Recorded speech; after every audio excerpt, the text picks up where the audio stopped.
In 1937, a black woman drew a comic that newspapers said couldn't exist. The FBI tracked her for years, and when she died in 1985, America had forgotten her name.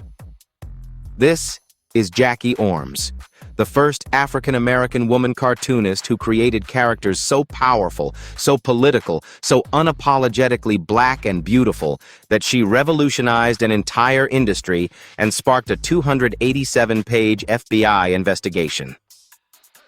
Born Zelda Maven Jackson on August 1, 1911 in Pittsburgh, Pennsylvania, according to Wikipedia and University of Michigan press records, Jackie grew up when black women had almost no opportunities in media.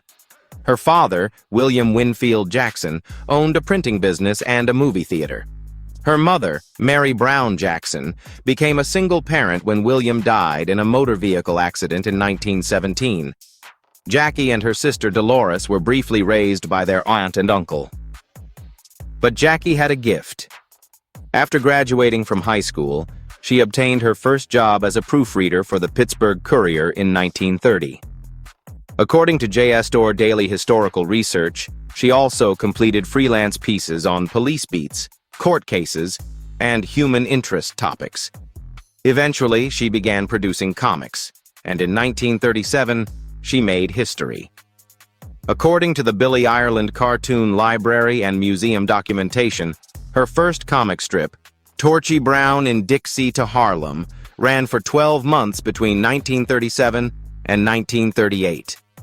Torchy Brown was a Mississippi teen who migrated north to become an entertainer in Harlem. The Pittsburgh Courier ran it in all 14 of their city editions, giving Jackie coast-to-coast readership. This was as close to syndication as a black cartoonist could get. But here's what made it revolutionary. According to America Comes Alive historical archives, at a time when black characters in mainstream comics were stereotyped as servants or caricatures, Jackie Orms created women who were confident, intelligent, fashionable, and brave. She said, "I have never liked dreamy little women who can't hold their own." In 1936, Jackie married Earl Orms. According to Women in Comics wiki records, they tragically lost their only child, Jacqueline, to a brain aneurysm at age 3.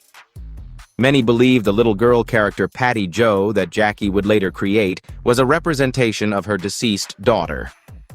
In 1945, after moving to Chicago, Jackie returned to cartooning at the Chicago Defender with a brief comic strip titled Candy, which ran for 4 months on the editorial page. Then, in 1946, she created Patty Jo and Ginger, a comic strip that ran for 11 years and became one of her most influential works. According to Amazon's University of Michigan press documentation, Patty Jo was a stylish, sarcastic little girl who used sharp wit to comment on labor issues, racism, education, the atomic bomb, taxes, and the House Committee on Un-American Activities.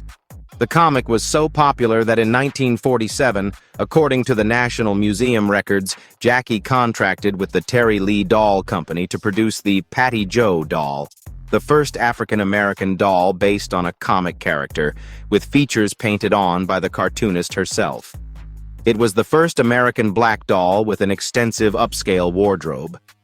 They sold by the thousands to both black and white children. In 1950, Jackie brought back Torchy in Heartbeats, a beautiful, independent woman seeking adventure and true love.